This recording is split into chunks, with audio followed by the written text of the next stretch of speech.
Happy Valentine's day everyone. पाश्चिमात्य देशाचं अनुकरण करून आपल्या भारतातही हा दिवस खूप जोरदार साजरा केला जातो असं मला वाटतंय. हो, कारण मी आता बाहेर पडले आणि बघितलं दोन्ही रस्त्यांमध्ये दोन्ही साईडला नुसते लाल फुगे, प्रपोज करायचे वेगळे वेगळे गिफ्ट्स, फुलवाल्यांकडे लाल गुलाबांचे एक्स्ट्रा बंचेस, एक्स्ट्रा स्टॉक वगैरे दिसला. आणि ते बघून मी म्हटलं हा यार, ॲक्च्युली इथे पण आपल्या भारतात पण खूप उत्साह आहे व्हॅलेंटाईन्स डेचा. आणि म्हणून मी ठरवलं की आज मी तुमच्यापर्यंत हा एक व्हिडिओ आणणार आहे व्हॅलेंटाईन्स डे स्पेशल म्हणून. तो मला असं वाटत नाही की आपल्या जोडीदारावरती प्रेम व्यक्त करण्यासाठी एक दिवस हा पुरेसा असतो.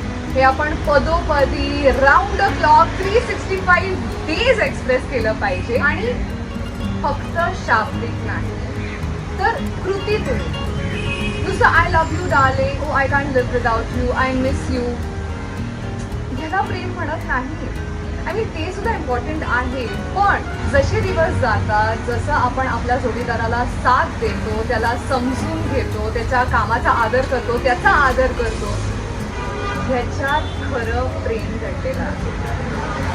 आणि आज व्हॅलेंटाईन्स डेच्या निमित्ताने मी हा व्हिडिओ बनवत आहे. So today we are going to meet those kind of couples who have been together, stuck together for more than 50 years. Can you believe that? आणि ह्या अशा कमिटमेंटसाठी किंवा अशा सक्सेसफुल कंपॅनियनशिपसाठी काय गोष्टी गरजेच्या आहेत त्या आपण त्यांच्याशी दिलखुलास गप्पा मारता मारता जाणून घेऊया. सो आज आपण भेटणार आहोत doctor Ravindra Thatte, a very well known, very successful cosmetic surgeon, and his अर्धांगी, बेटर हाफ मिसेस थत्ते यांना आपण भेटणार आहोत. आणि त्यांच्याशी गप्पा मारता मारता आपण पण बघूया की आपल्याला काही मार्गदर्शन मिळतंय का about companionship and love and everything nice. So let's go.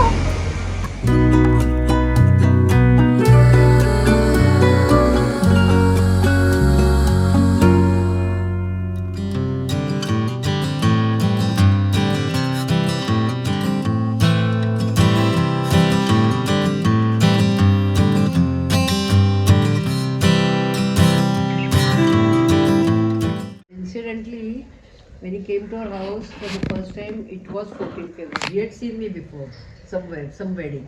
He sent a message की मला हिला भेटायचं. वडिलांनी ते, माझे वडील पण डॉक्टर होते, हा पण KEM मध्ये काम करायचा. 2-3 महिने हा दिसला त्याला. ते घरी आले, मला छान आहे मुलगा, तू आवडेल. मग तो हा जेव्हा हे लोक जेव्हा बघायला आले, त्या गाडीतून उतरले त्यांच्या, तर तुला माहिती पूर्वीचं म्हणजे आमच्याकडे गॅलरी सगळ्या बिल्डिंगमध्ये पण सगळे उभे होते सगळे बघायला.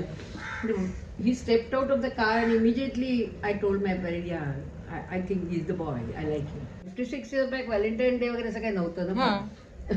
तो हिच्या आयुष्यात साजरा झाला. Better than average. I'm quite happy and therefore I'm lucky. I think she's got many qualities. खूप तिच्यामध्ये असे आनंदीपणाचे गुण आहेत, पण बायकोमध्ये असतात ते दुर्गुणही आहेत. सो ते मला समजून आहे, मला कळतं. मला ते बायको म्हटली की थोडंफार जाच आलाच. लेटेस्ट काय दररोजच आहे. तू कुठे दुसऱ्या बोलीत गेलं तर माझ्याजवळ बस, लवकर सिनेमाला जाऊया, आज कुठल्या बागेत जायचं. पण हल्ली नेटफ्लिक्सवर आम्ही जवळ एक दिवसाआड इंग्लिश मूवी बघतो. They are of course of his choice.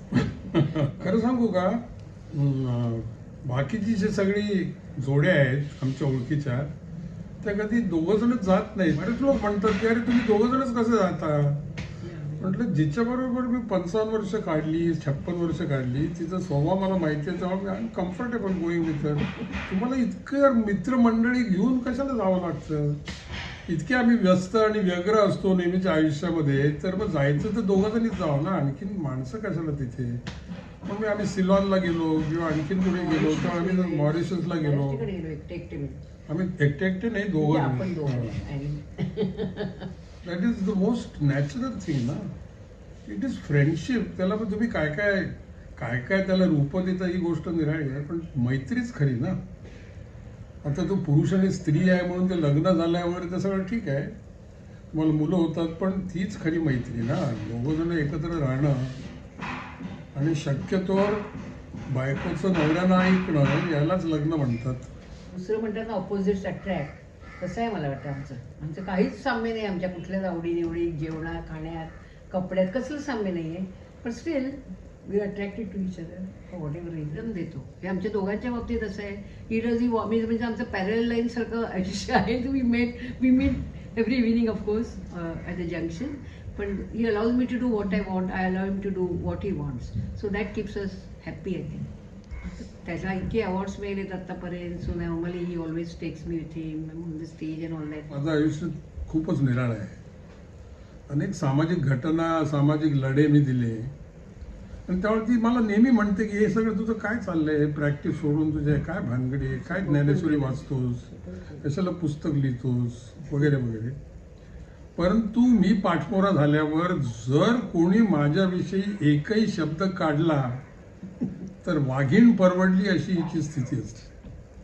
म्हणजे ते मी इतरांकडनं ऐकतो माझ्या नवऱ्याला तुम्ही असं कसं बोलता तिथे मित्र म्हणत नाही ते माझा नवरा आणि ज्या ज्या गोष्टीमध्ये मी पुढाकार घेतला त्यामध्ये ती घरात टीका पण बाहेर सपोर्ट असं एक काहीतरी विचित्र तिचा स्वभाव आहे to lot of extent I would say कारण तो काय कपडे घालतो काय करतो काय सारखं माझं इकडे लक्ष असतंच म्हणजे घरात त्याच्यावर लक्ष ठेवून असते मी खाली गेला तरी कोण भेटलं रे काय म्हणालं आणि थोडं आता आय शुड बी सेईंग दिस पण त्याला खूप गर्लफ्रेंड्स नाही फिमेल अटेन्शन खूप आहे कधी कधी मजा म्हणून चिडवते खरं म्हणजे I don't really feel it because I know की he will not waver but तर मी आपल्या चिडवायला मजा असते माझी त्याला काहीतरी so sometimes he also answers very funny yeah I went out with coffee वगैरे काही सांगतो तो but I know he is not a coffee drinker he is no guts to take any woman to a coffee shop खरं सांगू तुला affair करायला खूप वेळ लागतो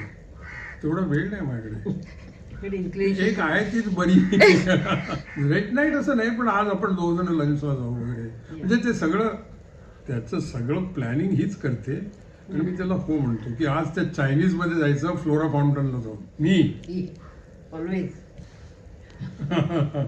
and then she agrees because he makes mistakes that is alright. Man is always supposed to say sorry. Did he sing songs and all that रूठा ना करो वगैरे अशी काही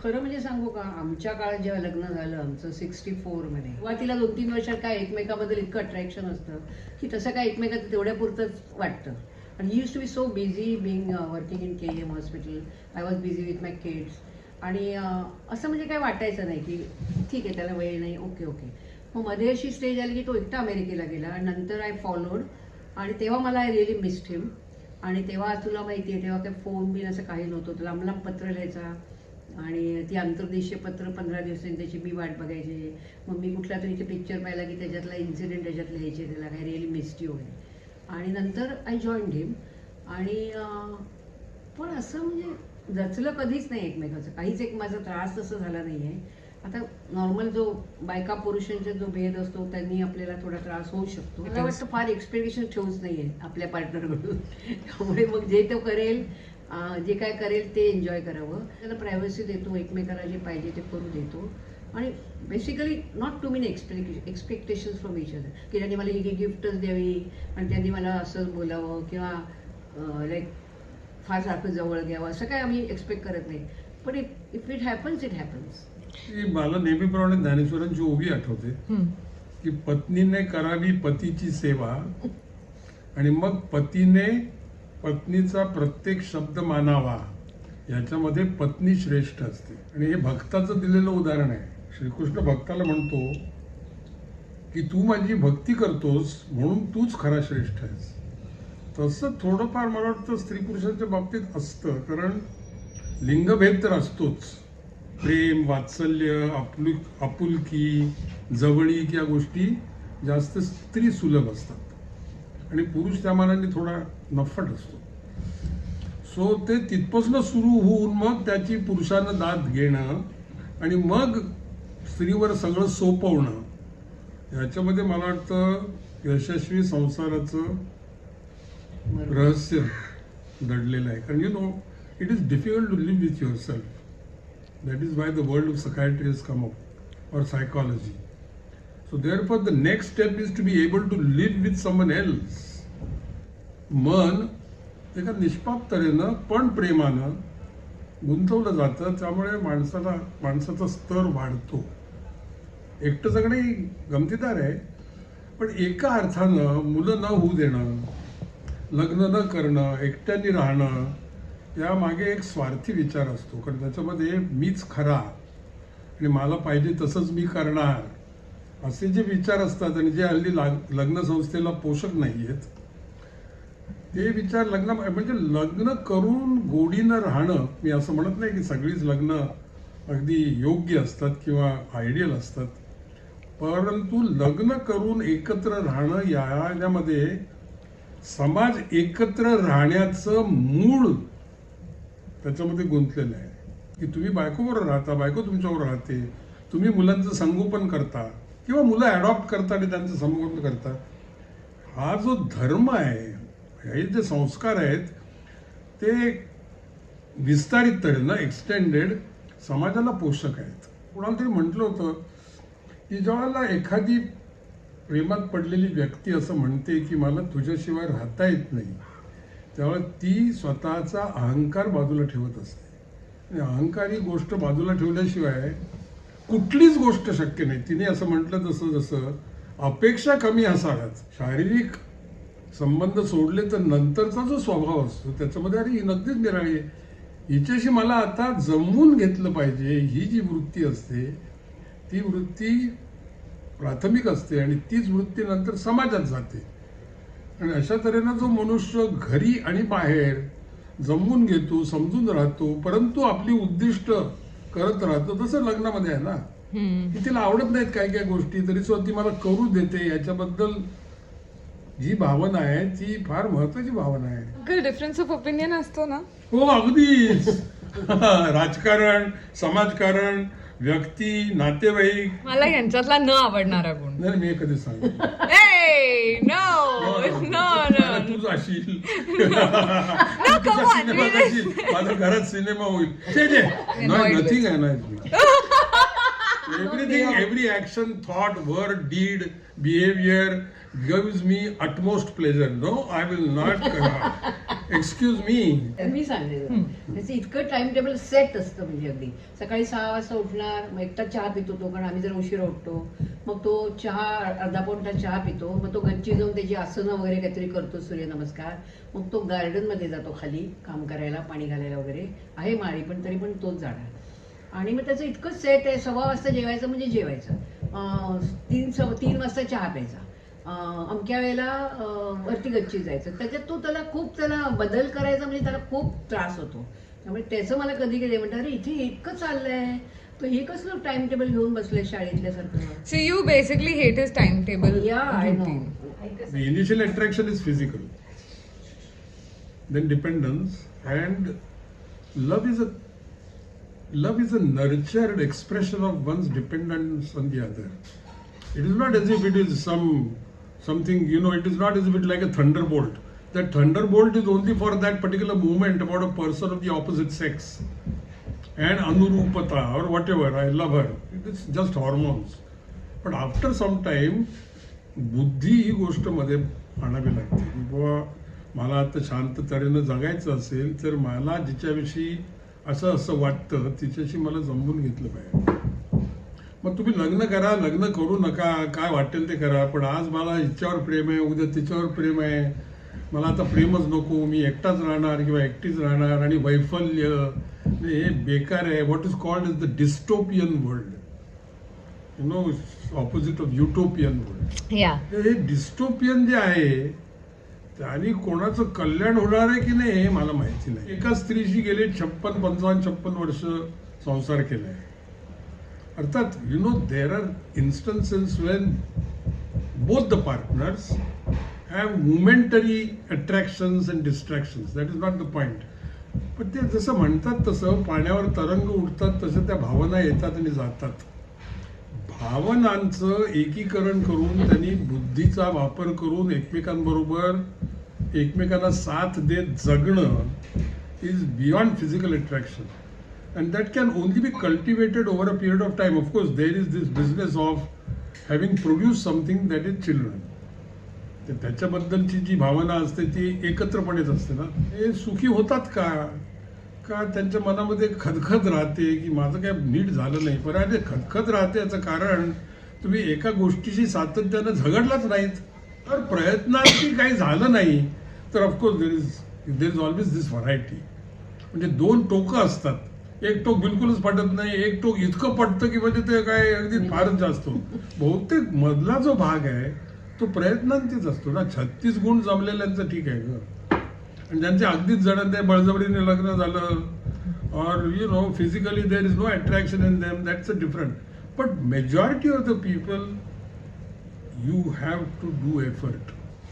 तत्वज्ञान वाचल्यामुळे फार चिकटायचं नाही हा सुद्धा मंत्र मी मनामध्ये जपला आहे. बिकॉज यू नो काही झालं तरी म्हणजे मला आम्ही दोघांनी असं ठरवलं आहे की आम्ही दोघांपैकी एक जण गेलं तर तुटून पडायचं नाही आहे, कारण आपल्याला अजून आयुष्य आहे. सो देअरफॉर जे प्रेम गेल्यानंतर तुटायला होतं असं प्रेम माणसानं करू नये. आणि त्याच्यासाठी स्वतःला अनेक प्रकारच्या हौशी पाहिजेत, नाद पाहिजेत, कशा दुसऱ्या गोष्टींमध्ये इंटरेस्ट पाहिजे. नाहीतर मग तेचपणाने सुद्धा अतिपरिचयात अवज्ञ होऊन ते जरा कमी होतं. आता हे मला कळलं आहे की you know she is a different thing all together and I have to understand her and that she has understood me for a long time.